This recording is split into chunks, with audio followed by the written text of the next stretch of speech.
गंगा जे बही बहल जमुनिया हे सखी सुंदर को बर। गंगा जे बही बहल जमुनिया हे सखी सुंदर को बर।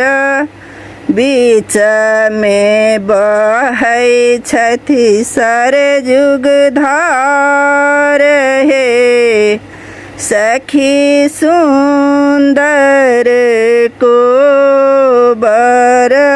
बीच में बहै छथि सरजुग धार हे सखी सुंदर को बर।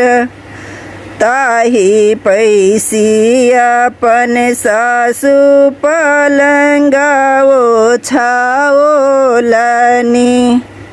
हे सखी सुंदर को बर।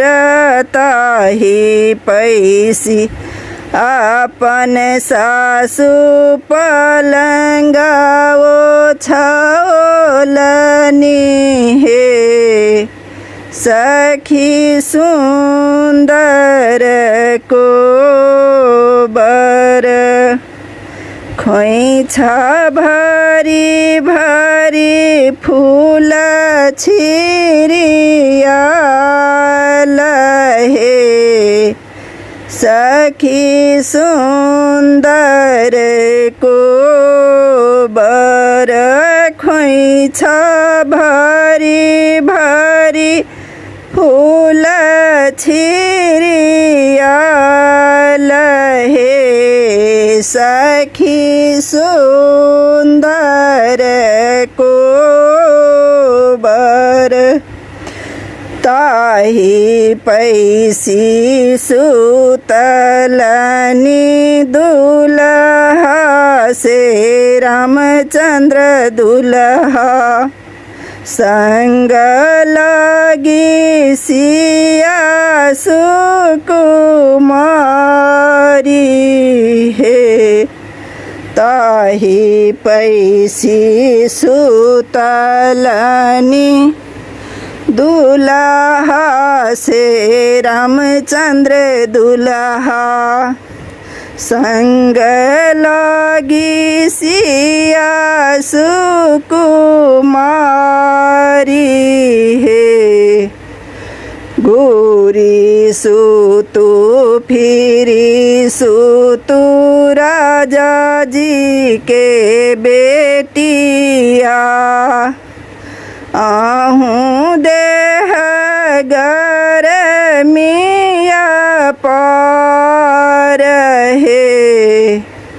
घूरी सुतु फिरी सुतु राजा जी के बेटिया आहूँ देह गरमिया पार हे।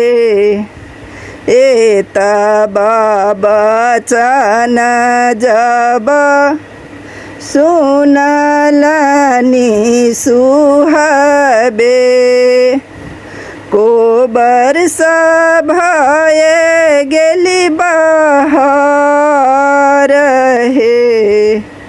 एता बाबा चन जब सुनलनी सुकन्या सुहबे को बरस भगेली बहार हे। जूनी रूसु जूनी बहराऊ कनिया सुहबे मानी लिया बचन हमार हे।